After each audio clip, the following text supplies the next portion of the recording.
You are now tuned in to the first N10 podcast. I'm your host, Brandon Graham, and today I'm very pleased to be joined by TSN 1150's co-host of the Marshmallow Show, former McMaster Marauder, Marshall Ferguson. Marshall, thank you very much for joining me. Thanks for having me. I appreciate it. If anybody gets a chance to see this, I am fresh from my morning radio nap, which is the only thing that prevents any morning radio people from going crazy, and changing a diaper as well. So. Right, so you're well versed in there. And I was going to ask about that because I think the reason why this intrigued me, of course, to reach out to you is because as a Canadian, as a guy that's played football, kind of grew up playing football, playing quarterback as well too in Brampton. One of the only sources for football news is, of course, you guys on you and Mello, of course, in the Marshmallow podcast or Marshmallow Show. So I really appreciate you just giving us what we need, right? And that time when you guys were out for a bit, it was a really tough time for a bit. But now that you guys are back, I really appreciate everything you guys are doing, man. Thank you. No, it's something that I think we kind of pride ourselves on because we realized very quickly once we got into kind of working for TSN radio, you don't know what other people do with their coverage until you're on the inside, until you start actually listening and checking out other places. And Hamilton's obviously a pretty CFL football centric town. And when we got in there, we were like, we're one of two towns in this entire country that have a CFL team that don't have an NHL team. And it's not as though people in Hamilton aren't interested in the Leafs or otherwise, because they are, but it was that we have a unique angle to come at from here. And because we have a small radio station that doesn't have your traditional morning show, mid-morning show, midday show, afternoon show, nighttime, it was like, we're the only thing. So we might as well do whatever the hell we want with it because there's no guarantee we're getting tomorrow. So, of course, right? No, I really appreciate that. And great content. Of course, if you have not listened, guys, get on TSN 1150 in the mornings. I believe it's 5 a.m. 5 a.m.? It feels like 5 a.m. because I'm walking the dogs at 5 a.m., but we're 6 to 9, yeah. 6 to 9, there we go, 6 to 9. I remember going into school every day, listening to you guys, of course, as a media graduate myself too. But I wanted to dive into your football journey as well. And I know it started north of Kingston in Glen Burnie, right? Yeah. Right? And, of course, it's once again, myself playing football, basketball too, growing up, playing rep basketball and football, seeing you actually started playing basketball, right? You're playing basketball and with the Frontenac Falcons, and your basketball coach Alfie DeMello suggested that you play football at a young age, right? Was this a joke to you at the start? And like, how did that love for football kind of cultivate? Do you think it was a joke when your coach came up to you and asked you to start playing football?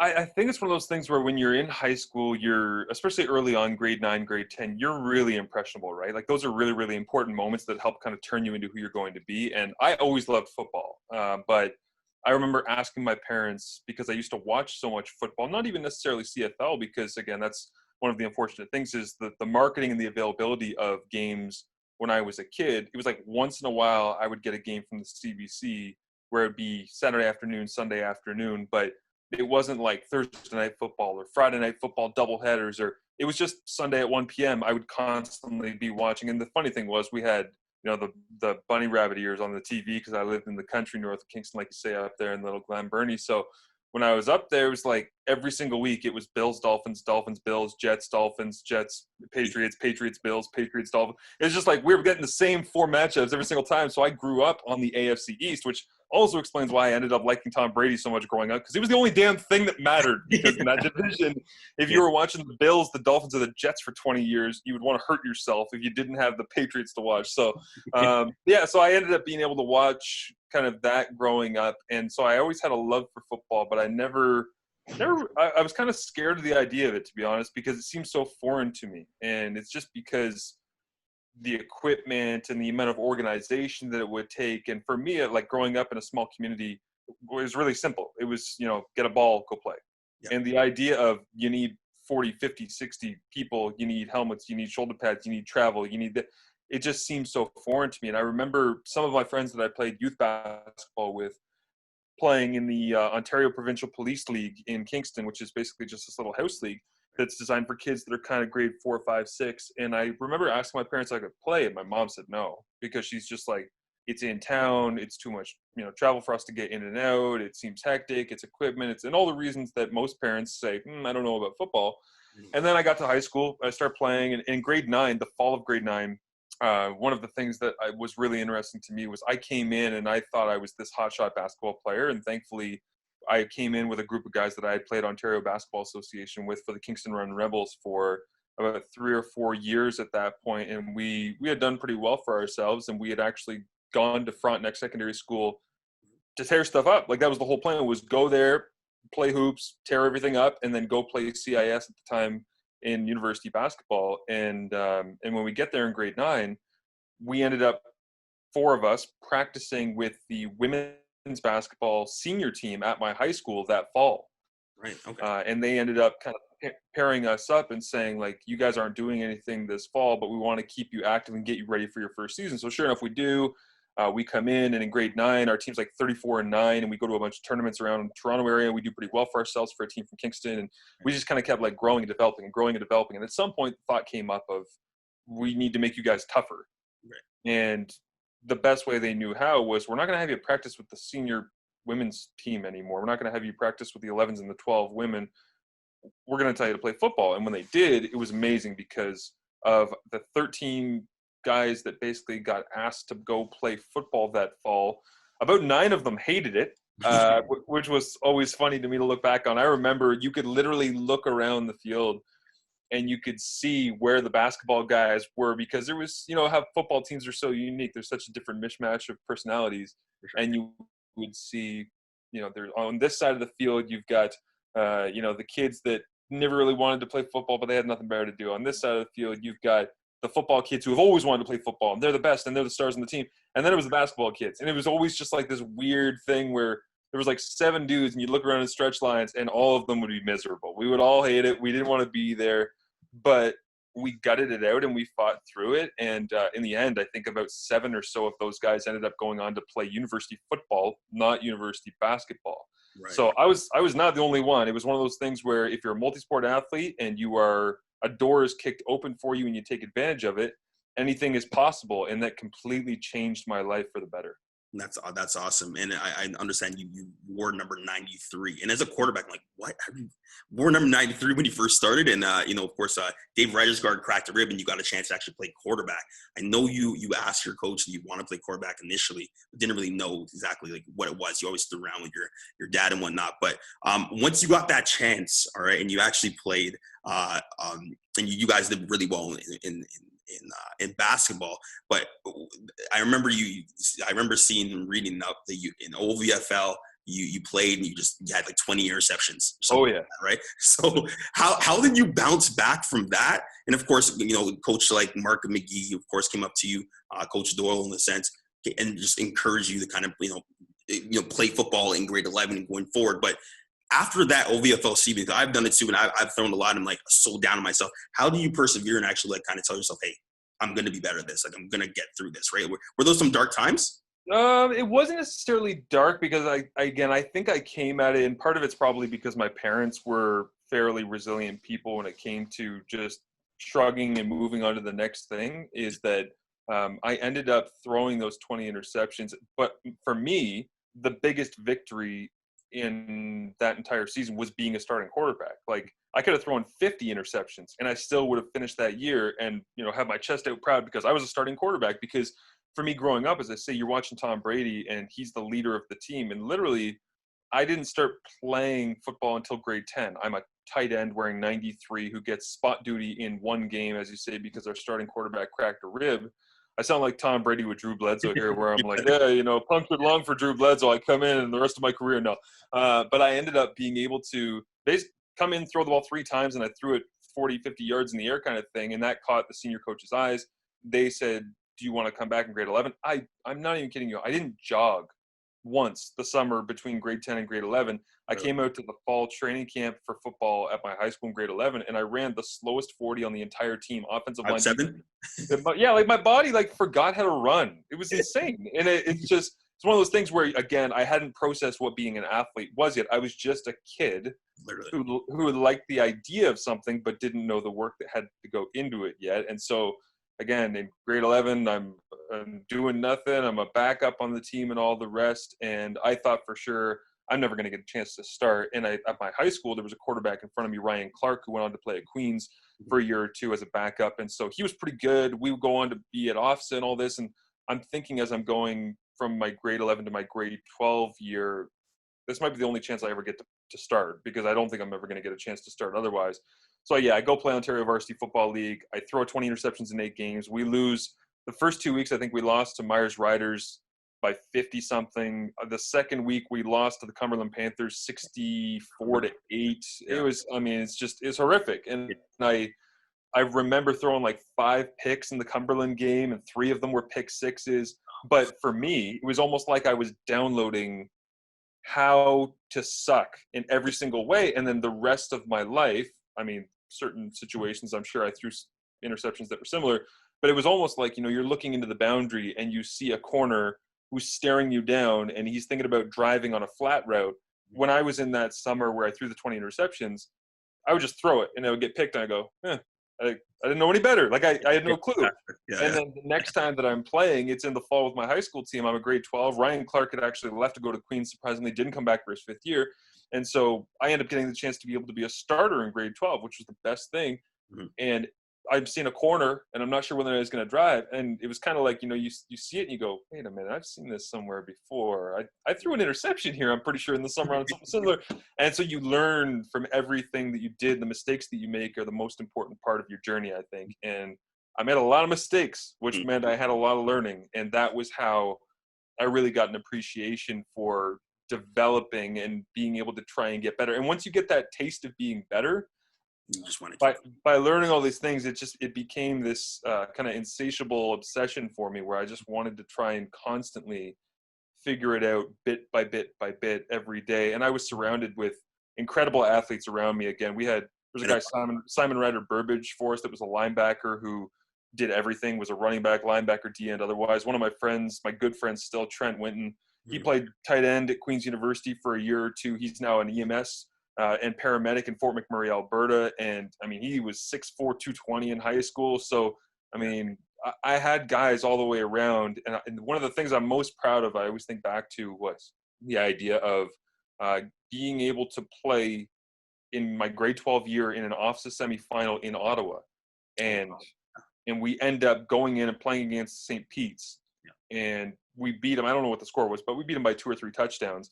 And after the game, one of my good friends, Mike Bracken, who, again, another guy that went on to play university, he was a defensive back at Laurier. His brother, he was at Guelph. His brother was a defensive back, Reed Bracken, at Laurier, who got some decent snaps as well, free safety for them for a little while back in like 2009, 10, 11, somewhere in there. And he comes up to me and he goes, there's some of the guys that over at Ottawa there that just asked me, is that really the quarterback that we beat by 60 this summer? That's not the same guy, is it? And he said, yeah, it's my friend. They go, man, he's better now. And that was when I was like, okay, I'm starting to crack the code, because in this short period of time, in literally less than a calendar year, I've gone from throwing 20 picks to beating the hell out of them in an OFSA semifinal. And it was just that was the part of the experience that really set me off, again, was learning and developing. 100%. And even developing in that summer kind of leading up to that grade 12 year where you guys actually won the National Capital Bowl, right? And I remember seeing, your blogs have been great. I was just going through them. I'm like, wow, like great stuff, right? Yeah, those old Football Life ones. It was crazy. I wrote all of those when I was sitting in the hotel room leading up to my final football game ever in Montreal. And it was a very cathartic experience for me, but it was also because we were bored as hell because we had nothing to do in Montreal. And I started thinking about, the journey and where it had taken me and all of that. And so that was, I don't think I've ever written something as personal as that, for sure. Yeah, 100%. I thought that was great, right? I usually have to kind of dig deep to get some research on the guys. And he just provided everything for me. But I do want to mention, you worked at Metro and Canadian Tire grade 12 or grade 11. Why do you have 2 jobs? Like, you were so young. I always had 2 jobs. I always did. My mom only ever worked one, but my mom ran a daycare when I was little, where she was taking care of me, my sister, one of my good friends, Rebecca, her older sister, Amanda, and then these 2 brothers, Brian and Andrew Schwartzfeger, and then there was Brittany Stone. And I mean, the names are seared in my memory because my mom was juggling 8 kids at the same time, and she was doing it by herself. And she did that for 7-8 years, which to me was incredible. So And she always had a game to play, and she always had something to keep us interested, and we were always keeping everybody engaged and everybody involved. And then my dad spent 30 years working at CKWS television in Kingston, and he was working in production, so he was in the background of all things in media. He was cutting commercials, and he was going out and shooting commercials and doing different kind of things like that. But towards the back end of his career, he picked up a second job working at Henry's, and he was selling cameras, high-end cameras to people, and he was then taking on another job at Sleep Country, and then for me, it also helps that I happen to be Scottish and we happen to be cheap, so we want as much money as possible. So I just wanted to make as much money as I could. Again, once I got that feeling of making money, I wanted to maximize it, and I knew I couldn't have a job most of the time during the football season, and in the winter I would be playing basketball. So when it came to summer jobs, yeah, man, I was doubling down most of the time. I think one year I was a line cook at Boston Pizza in the afternoons and evenings, and I was working at HomeSense building furniture in the mornings. And then the next year I was working at Montana's in the Dish Pit, and I was working, I want to say, at Pizza on the front of Cash. And then the next year I was doing Canadian. So this is the craziest thing. I'll never forget this. I used to be in a band because I was a drummer in high school, which was fun. Just as a little side thing to kind of hang out with some of my friends who were actually legitimately talented. And so we would get some gigs around town in Kingston and play them, but it was stocking shelves from 11 p.m. to 7 a.m. at Metro. It was Canadian Tire from 7:30 until about 2 or 3 in the afternoon, unloading trucks in the warehouse. Wow. And then I would get my workout in at a little place called Highline Conditioning. And that was kind of how I was getting my body ready for university. Was, I'd work through the night, and then I would work a morning shift, and then I'd go get my workout in, and then I would pass out. And then maybe I'd have that night off. I'd get a really good amount of sleep, and then I would wake up, and I would go work, the early morning, get the truck unloaded at Canadian Tire, get my workout in, go home, pass out, wake up, go in, stock the shelves through the night. Yeah. Maybe I don't have to work at Canadian Tire that day. That's awesome. I come home at 7 a.m. I pass out. I wake up. I go get my workout. And it was just, again, it was constantly juggling and being able to find a little bit of that balance, which is still something that I'm trying to figure out, because now I got a little son and I'm doing CFL freelance work and I'm doing radio, and I don't think that it ever changes how much we have to juggle. It's just what things we're juggling. But yeah, the 2 jobs thing I'm proud of now in hindsight, but at the time I don't think I had a sense for how crazy it was. That's something. I definitely did that in university, but like in high school, I didn't have a job until I graduated in grade 12. So I was like seeing exactly what, and I'm born in 91 too, right? So I'm thinking wow, this guy's the same age as me. He's doing all this stuff, right? But so it kind of the first job was in grade 9, and I was just delivering papers. And I remember it was like 160 newspapers, Kingston Whig Standard, and I think like the local Flyers and stuff. And I was making like $30 a month to do it, and it was every Friday that they would just drop off this huge pile of newspapers, and I literally I had to do the street that was across the park from where I lived, and I would just like farmer's walk for anybody that works out. You know what that means? To just literally carry a bag of like 160 newspapers on your back and drag them across the park and basically just like set them down. And then I would be running up and down the street and tossing them towards people's doors and running back and grabbing more and tossing. I didn't have a good system. I didn't have a car. My parents were like, hey, you do it on your own kind of thing. But I just wanted to have some money in my pocket, because I wanted to go to Reebok and buy some sweet shoes or buy a cool T-shirt to wear to school, or, you know what I mean? So it was, I think, a very materialistic early stage for me that actually led to learning a little bit of that hard work. Wow. But speaking of learning as well too, and being pushed, your coaches Doyle, McGee, and Johnson, you reference them as like the just a great group of coaches that kind of rally you guys, and winning the championship. Then you come back in your 5th year and they're pushing you again. You guys get back to the championship as well. But just speak to Coach Doyle and McGee's just influence on you even to this day. Do you even go back and still visit them in certain cases? So. Yeah, I still text those guys. They're all on. I should say McGee, I think, lingers in the shadows on Twitter, but Doyle is on Twitter. So he was the head coach of my football team in high school, and he was somebody that I really, at the time, he had this gruff demeanor about him because he was an offensive line guy and he coached rugby at the school as well. And I had never been in any of his phys ed classes because he was a phys ed teacher, but I don't want to say I was scared of him, because I wasn't, but it was just like you knew you took that man seriously because he was in charge of things and he held that kind of air about him. It was a perfect mix, though, because it was, Johnson was the angry defensive coordinator. He's the guy that's in charge, but I didn't have to worry about him. Yeah. I just had to worry about making sure Doyle was happy, do everything that he asked because he's the man, he's in charge. And McGee was the funhouse. And McGee was the guy who was like, you got a cool idea? Tell me about it, right? And he was the one who's like, we don't have any film that we can share with other places. Oh, but I sent one of my kids to Ottawa to go and videotape a playoff game, and I need you to come in at noon because we're going to watch some film and break it down. And oh, by the way, I'm going to teach you some better mechanics because this is a video that I saw about how Peyton Manning changes his elbow delivery. And it's like he was so important to me because he was the one who really planted the seed. Because, I had interest in football from the early days, as I say. I had played football very sparingly between those OVFL teams and that junior football team. But when I got to senior football, McGee was the one who, because of his own imagination in the passing game, he made me think about things in a way where I'm sitting in bio in grade 11, grade 12, and I'm drawing up route concepts. And I'm drawing up crazy stuff, like stuff that doesn't make any sense and we would never use. But he got my wheels turning on, okay, well, if you run somebody to the flats, that's going to get rid of the corner, and I can run an in route, and then we can run a corner over the top to hold but then I got to deal with the free safety, so let me draw a skinny post on the backside. Well, what am I going to do with this? That could be a hot route. I'll just draw a quick in.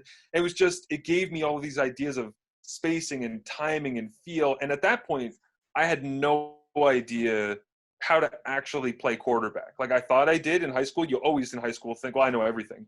I thought I knew what I was doing, but I really didn't understand. I still feel like, by the time I was done university, I've learned so much in the last 5 years since I've been out that in high school, I really must have known nothing because I was just flying by the seat of my pants. But McGee was the one who gave me that imagination bug. And he's still, he's still coaching high school football there at Frontenac. Doyle's still coaching with him. Johnson's still coaching with them. Wow.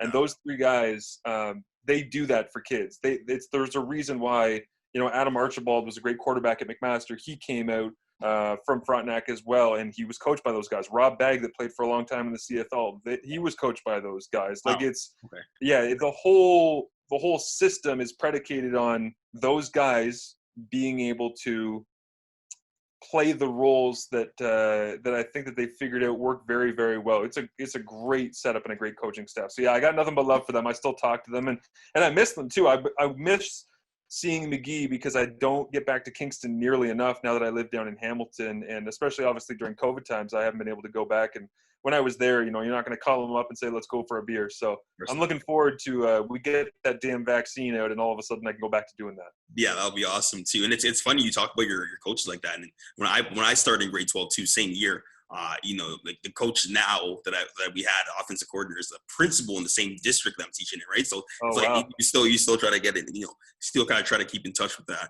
But going now, you mentioned Adam Archibald. Adam Archibald is the one that said, hey, you don't want to go over to like St. FX or whatever because it smells like fish or whatnot. But going to Mac, you're from Kingston. Why did you consider Queens at all as a destination for your university career? Or is that something that you just knew that Mac was the fit for you? And of course, Ben O'Connor playing with you too, you thought that, hey, you guys going to the same school would be magic, just like it was in high school? Where did that come from?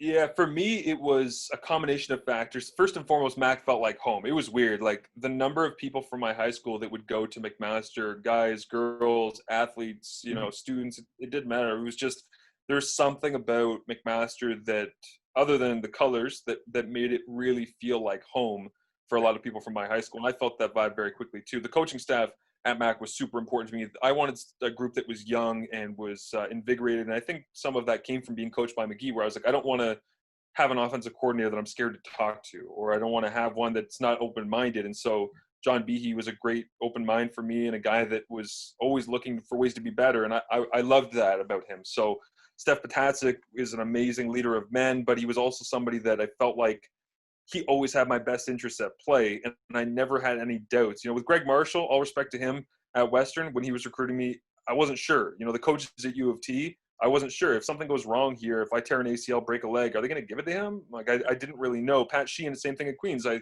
never got that sense for me in my personal journey, not to speak on how anybody else would feel in their recruiting journey, but I just didn't know whether or not any of those other places or those other head coaches and offensive coordinators were invested in me because it was just me or because I was one of the quarterbacks in the province who was up for grabs. And I felt like there was a more personal level of commitment there from McMaster, which really made me like them. In terms of the Queens thing, honestly, I just didn't like how old the coaching staff was. I know that seems super mean. And looking back on it now, I'm like, man, that's a weird reason to not want to go to a place. But I remember Queens just felt old to me. And I understand the history of it is fantastic, and Steve Snyder's doing a great job there now.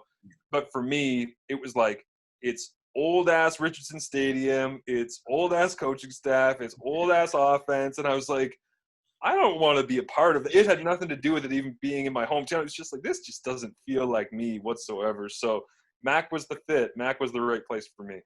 I get that. And you mentioned Steve Potasek too, but even just going back to the Queen's Stadium, because I play touch football now and in, on pretty much T-Font, right? And yeah. I remember hearing you on the radio saying, hey, I just don't want to play football anymore. I can't get on. Just don't want to do it anymore. But I remember going to, I'm pretty sure you could, or you just say that, right? But I think now they have better facilities. I'm pretty sure Queens is getting a little bit better. Yeah. But anyways, we'll get back to that soon. But I do want to continue and just ask you too, you were backing up Cal Quinlan, right? And, at the same time, studying and be doing, cable 14 broadcasts where you did a lot of stuff and you kind of got the bug from there. But you essentially, went to the game on Saturday and then still were broadcasting the few next days. Was that a challenge, or now that I know your story and that you were doing so many things, was that just a normal thing for you?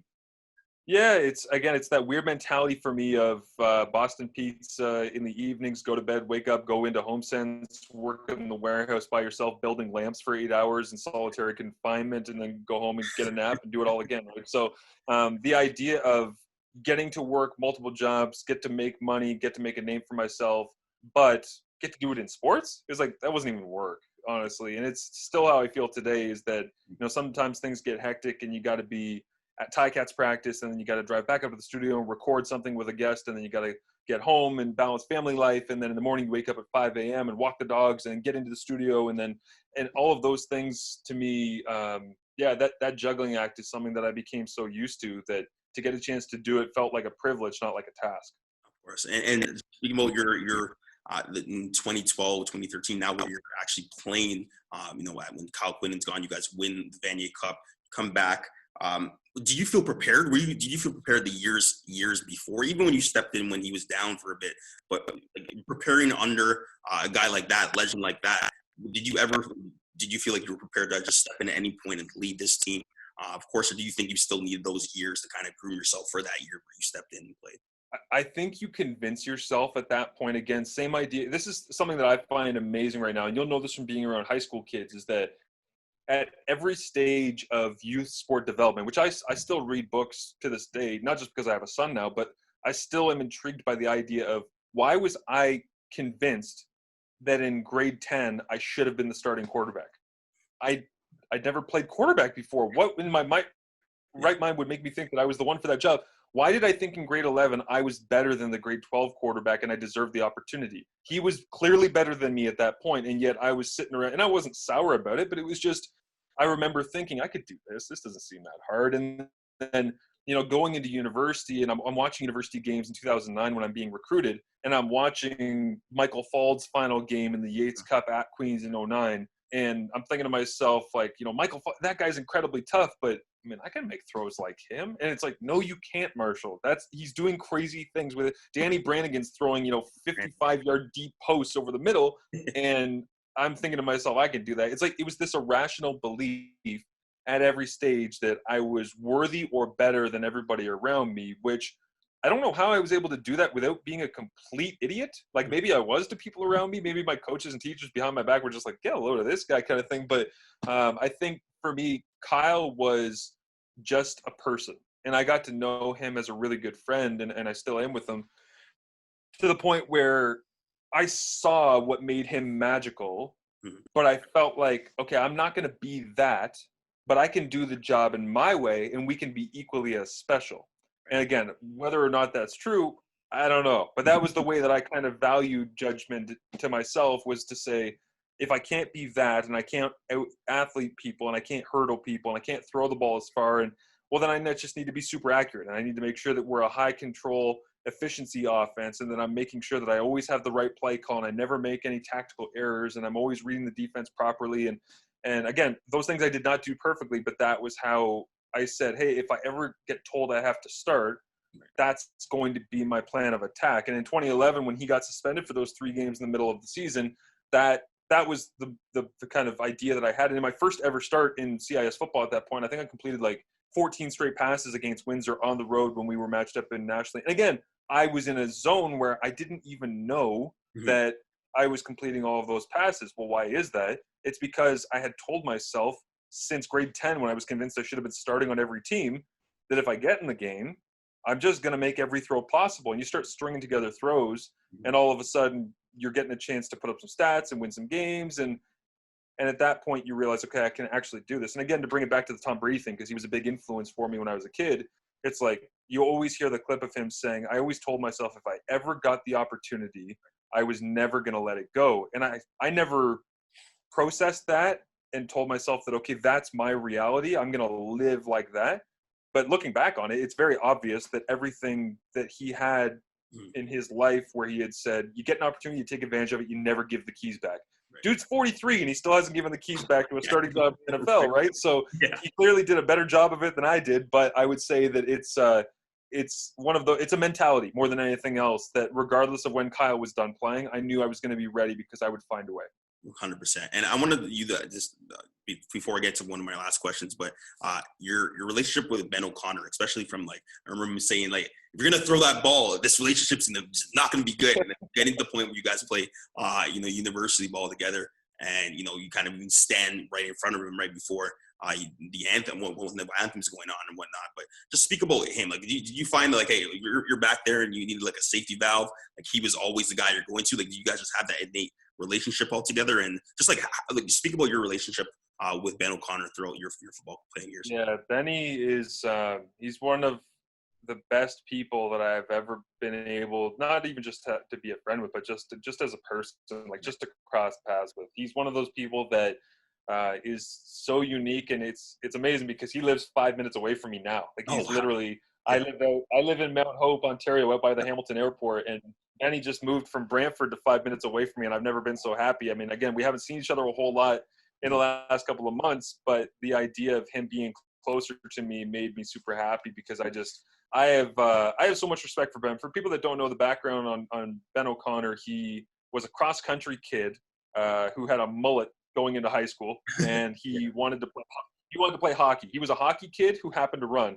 Well, a bunch of our friends who were mutual friends told him, if you can run because of cross country and you can hit because of hockey, you want to play football? And he's like, I don't know. And he came out the first day, and I threw a ball over his head, and he turned around and started screaming at me. And I was like, okay, he is a receiver. So, but he was my roommate in first year in residence. We left Frontenac in Kingston together. We went to McMaster together. We were recruited together. We went on recruiting trips together. We found this really unique partnership where we are different people. I mean, Ben's a different guy than I am.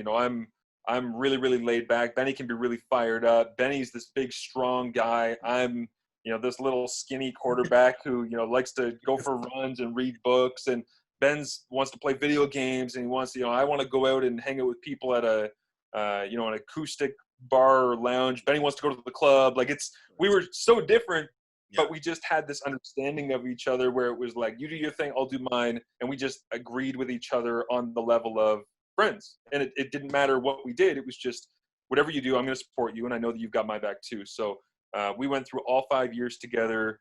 The night that we lost the Vanier Cup in 2014, our final game, we clicked drop out at the same moment together on our computers to signify the end of the journey.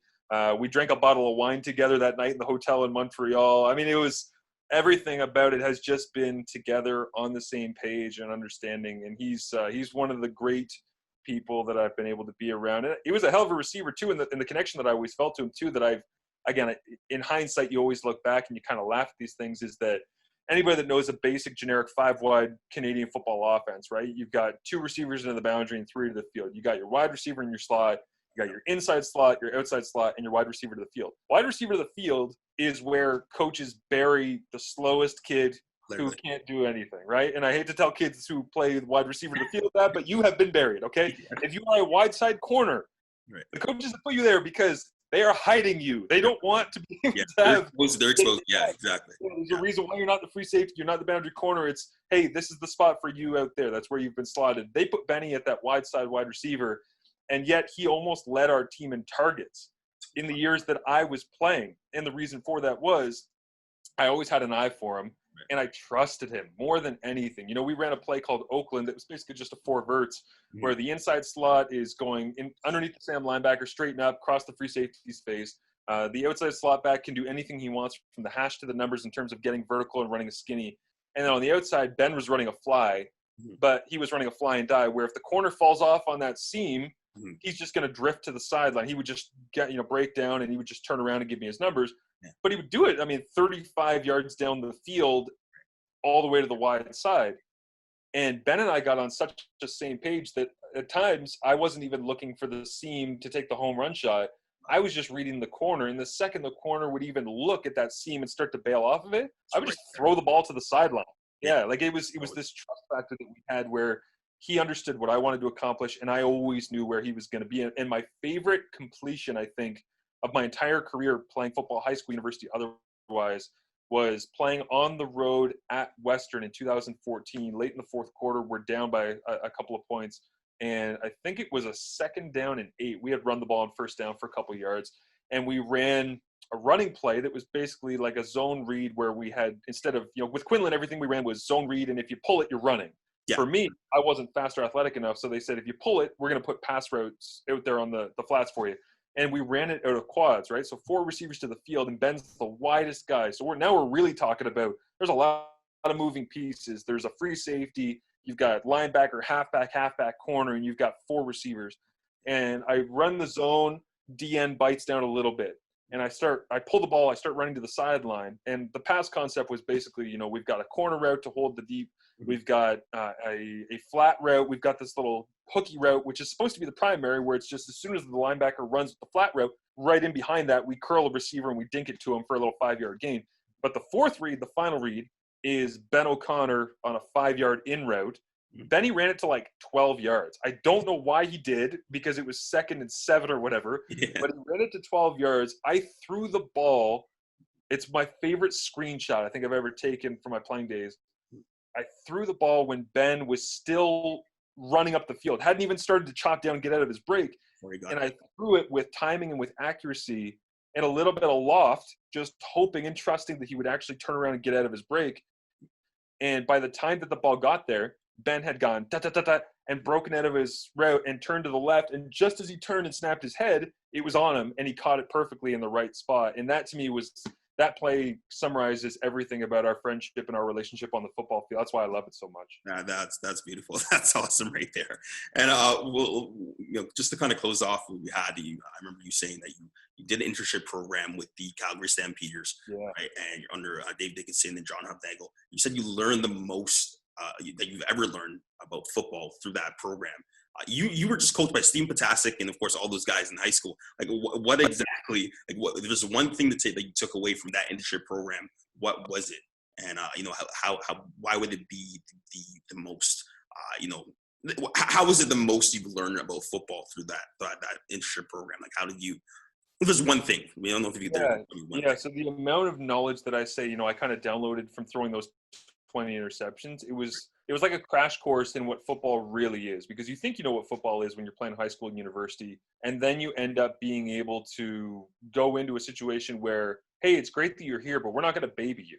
Like, we're going to force you. Literally, I remember on my play band that they would, hand us a sheet, and they would say, Rebel Right, Z64 cross, Y Indian, X double. And I'm like, I don't know what the hell that is. I'm like, I've got a playbook, but I'm like, I can't learn this in like 2 days. Like, I literally was like, I am not smart enough to process all of this and be there. So literally in my play band on my wrist, next to every play call, I would look at it and I'd be like, oh, that's 60 levels win. Like, I would know what it was, but in the terminology of my McMaster offense, and I would draw little like stick figures of what the route concept actually was. So I knew what my read was, not because of what the play was called, but because of what I had drawn next to me. And it forced me to try and get a greater understanding of defenses, of pass rushes, of cadences, of how all of these things are interconnected, about the run pass differential and how you call it and where you call it. And being around Dave Dickinson, he's an incredible person because he lives his football life at warp speed. Like his mind, when you hit the field on training camp day one, it's endless amounts of energy, but there's an expectation that you better know what you're doing, and we better know it together because we're going, and if you're going to be here, you got to be with us. And if you're not going to stay up to speed, then you're not going to be around for very long. So I remember walking into the Calgary Stampeders offices, getting out of a cab, going inside, knocking on the door, saying hi to the secretary at the front door. She says, "Oh, I'll go introduce you to Dave." I go, "Great." And I walk upstairs. Dave Dickinson's up there. Pete Costanza was the receivers coach. It's 2 days before the rookie camp begins. And I go inside and Dave, "Hey, Marshall, good to meet you." And shakes my hand. And then he immediately goes, "Okay, so basically we got 3 cadences. Okay, we got red, white, and blue." Like the first thing he said to me wasn't even immediately he started teaching. And there, again, his parents were teachers, I believe. And I've done interviews with him and his brother Craig Dickinson last year at the winter meetings where, we kind of laughed about our interactions in our meeting. But Dave is like one of my biggest supporters in my media career now when I talk to him in and around game days. And that's just because he respected the fact that I tried to keep up with a room that was Kevin Glenn, Bo Levi Mitchell, and Drew Tate. And when I stepped in and he was immediately teaching really quickly, I think he respected the fact that I was going to do everything I could to try and keep up with those guys intellectually, even though I was way in over my head. And he probably knew that, but he forced you to learn things really quickly. So that was my takeaway, was when you put people in a situation where you demand a lot of them, you'll learn a lot about who they are. Because I learned a lot about myself. I learned a lot about football. And he learned a lot about me. And even though I did make the team, obviously, and I didn't go back and they didn't draft me and all that, I knew I was never going to play in the CFL. I wasn't athletic enough. I wasn't a strong enough arm, all the rest. But to be able to have that experience, that taught me, again, just another layer of what football is really about. Awesome. And what I really love about you is like you're really honest with yourself. You never like you don't take things too seriously, right? Yeah. That's a great attribute, especially as a quarterback too. Because when you expect the world, like I tell young guys all the time, like man, you have to be able to take a punch and be able to recover from it, right? And I think that's what you do. But yeah, I really appreciate you having you on. I really do appreciate having you on. It was a pleasure. I know you did wear a black visor, just like Drew Tate back in the day. You're like, oh, my God, with a black visor. But one thing I want to tell you, like, there has not been a quarterback that's won a Super Bowl yet with a visor. I don't know if you knew that, but that's a real, yeah. If you really think back, there's not been one quarterback that's won with a visor, right? But just to ask you about the NFL too, because I, of course, love your content with Kyle on the show too. Do you think the Bills can? I know guys like bring Jack in, talk about the Bills sometimes too, but do you think the Bills can really make a run this year in the NFL playoffs? Yeah, so one of my favorite things you'll probably know from listening to the show in the mornings a little bit is I love the idea of teams who could have run the sport if not for the greatness of another team. So, MJ's Bulls don't exist in the 90s. What did the 90s look like in NBA history? It's probably a lot of Portland. It's probably a lot of Houston. It's probably a lot of Utah. I think the Bills are in the unenviable position of being right now the Utah Jazz of the AFC, where you are looking at the Kansas City Chiefs and you're like, that team should run the AFC. They should be in every Super Bowl for the next decade if things go the way they're supposed to, if everybody stays healthy. But the Bills have got a puncher's chance, and I keep coming back to this as I continue to watch Bills games this year, and especially the game that they just played this past Monday night, where I've never seen a Bills quarterback be able to, when told on the road against a pretty good defensive coordinator, Robert Saleh, I've never seen a Bills quarterback just step up and go, okay. And it's like, we need 40 points from you. Like, sure. Okay. Yeah, they just scored another touchdown. We need you to go get another touchdown right now to answer immediately. Sure. Like Josh Allen's just kind of that dude where he's so innocent, but he's so damn talented that like he plays a brand of football that at times is uncomfortable to watch if you're a Bills fan because he's laddering the ball and chucking it down the field 45 yards into double coverage and stuff like that. But he's so dangerous as a Bills fan that you feel uncomfortable. Well, that same danger and uncomfortability is what he makes defenses feel in the NFL, is because they don't know what the hell he's going to do. Like, he's a wild man. He's all over the place.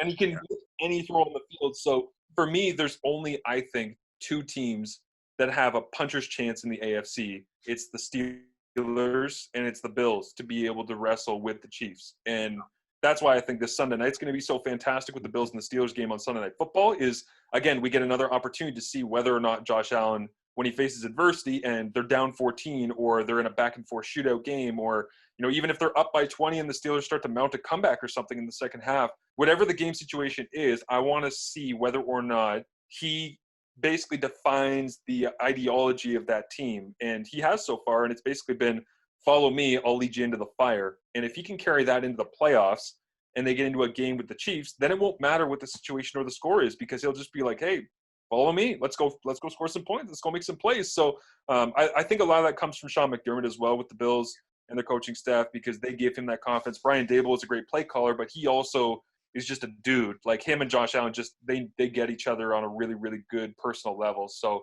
yeah, when I watch that team, I think they're legit. I think they are contenders.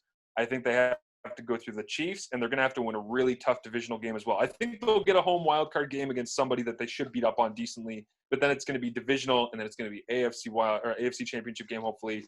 And if they can kind of harness what I've seen from them over the last month and not allow it to fade later in the year, then they got as good a chance as anybody outside of the Chiefs, and that's all you can really ask for as a Bills fan, because we're so used to not even being relevant. So the idea of being relevant is amazing.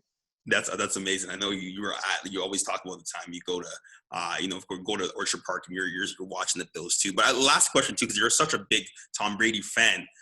Seeing Cam Newton, seeing Bill Belichick, and seeing these guys, like, they have a big game against the Chargers, but going forward in the future that holds with the Patriots, do you think they're done? Do you think that Cam Newton can really – he's not – do you think he's going to be back next year, first of all? And do you think that the Patriots are kind of done until they find their franchise guy, Cam Newton, at the helm? And what do you think their plans are going forward to address the quarterback position that they have in New England? I just can't believe that they've been winning games with him passing for less than 100 yards. Yeah, it's wild. I don't know what's going to happen on Thursday Night Football. I know we're recording this on a Thursday, and I'm excited to see what they look like against the Rams tonight, because the Rams are one of those teams that'll just bludgeon you to death with play action over and over and over again with McVay and what him and Goff do. But Belichick, I think, is always going to be the defensive coach who's going to be able to control the tempo of the game. But if he can't take some shots and score offensively, even when Brady was there, we saw the bad Brady at the end of his time in New England. And when he was not producing, that doesn't look like the same team. I mean, the best versions of the New England Patriots were in 2007 when he's throwing for 50 touchdowns to Moss, or when he's got Wes Welker catching a billion balls, or when he's got a committee of running backs who are catching the ball into the backfield and they're just chomping people up through flat routes and quicks and screens and angle routes and all that stuff. So I think it's a major challenge for New England in the AFC East, because, again, football is a sport that usually rewards the most aggressive teams throughout whatever that might be, for going for it on fourth down, going for it on third down in the Canadian Football League, passing vertically.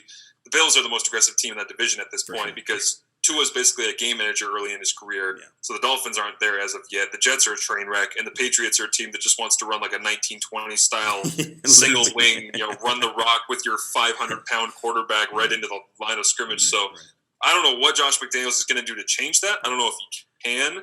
I think they just get Jimmy Garoppolo in the offseason, bring him back, and try to act like nothing ever happened. I feel like the 49ers are going to give up on Jimmy.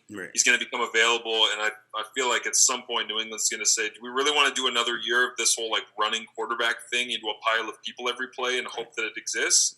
Or do we need to do something to try and get back at the Bills? Which, again, as a Bills fan, is the coolest thing ever, that the Patriots are now reacting to Buffalo and trying to be able to get back into the fold, because that was like 20 years of Bills football. I was trying to figure out, how the hell do we beat those guys? Really, yeah, that's awesome. That's awesome. Hey, really appreciate having you on, man. It's the First and 10 podcast. You can find Marshall on TSN 1150. You're everywhere, honestly. On CFL.ca. I'm pretty sure there's much more. U Sports as well, too. But they can find you at TSN_Marsh on Twitter. Yeah, that's the best place to be able to get me. I dropped off the gram because there was too many Instagram models in my feed, so I had to get away from all of that. And but Twitter is the best place to be able to get me directly.